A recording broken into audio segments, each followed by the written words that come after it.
Hello, I'm Michael Martinez, community composter and author of Composting for Community. And I'm Hannah Abbo, illustrator of this book. We're excited to be collaborating with Crayola on this Art of Learning session. Today, we'll learn about composting and the benefit it provides for our community. So grab some art supplies and get ready for a hands-on learning session. Composting is a process of recycling organic materials like food scraps and plant materials that eventually become fertilizer and food to improve our soil health. Macro and microorganisms break down these scraps at each stage of composting, making it easier for the plants to absorb these nutrients within the soil.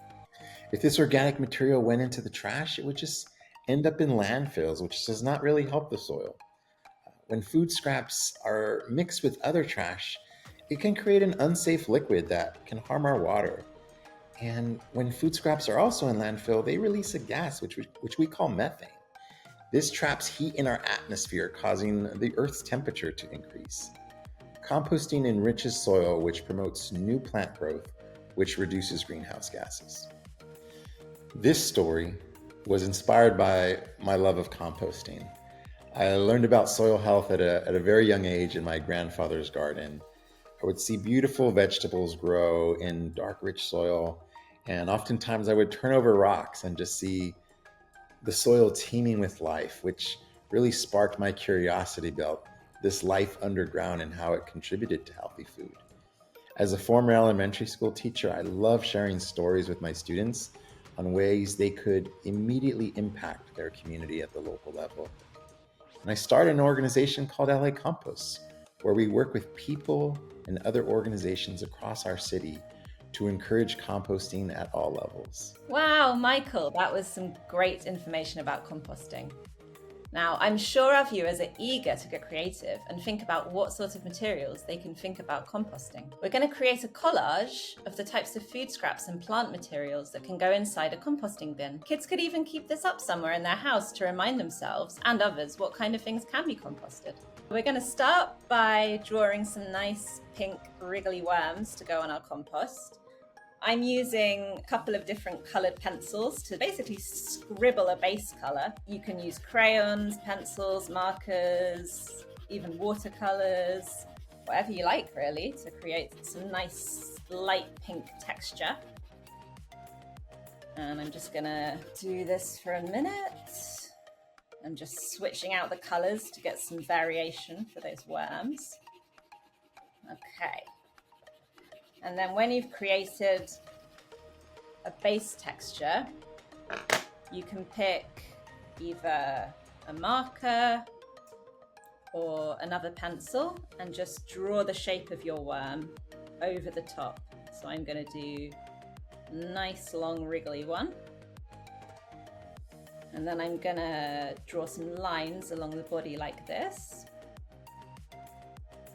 And then just for fun, at the top, I think I'm gonna give our worm a little smiley face. We're just gonna grab some scissors and just very carefully cut this little guy out, being careful to keep those nice rounded wiggly edges.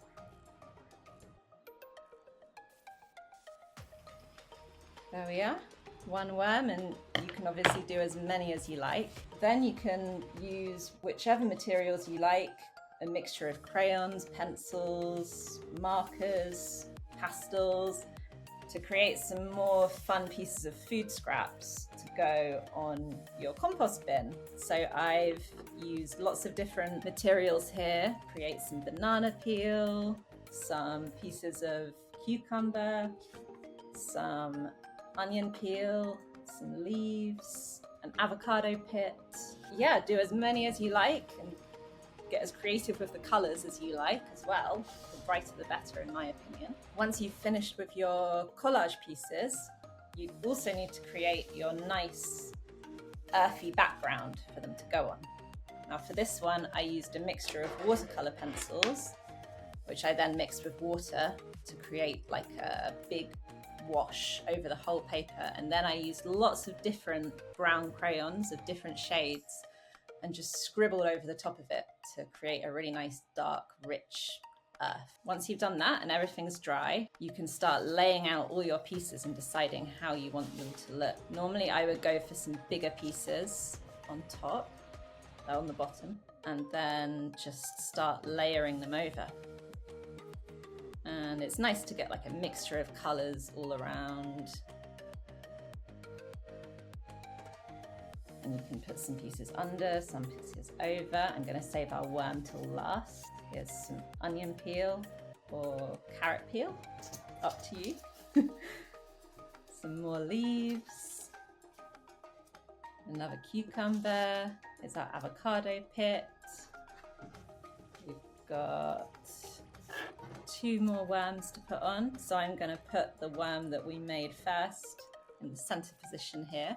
And then when you're happy with how it's looking, yeah, I think I'm happy. We're going to get a glue stick and just start sticking them down.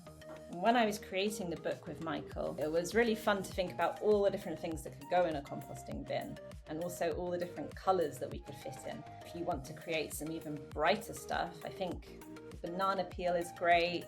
Also a watermelon rind, you get some really nice greens and reds in there. Different vegetable or fruit peelings can be in all different shapes and sizes. When you finished it, you could even stick it up if you have a composting bin. You could stick it up nearby or in the kitchen where you or your family collect food scraps, just as a reminder of what things can go in a composting bin. I'm just going to move our worm over there while I put some of the bigger stuff on.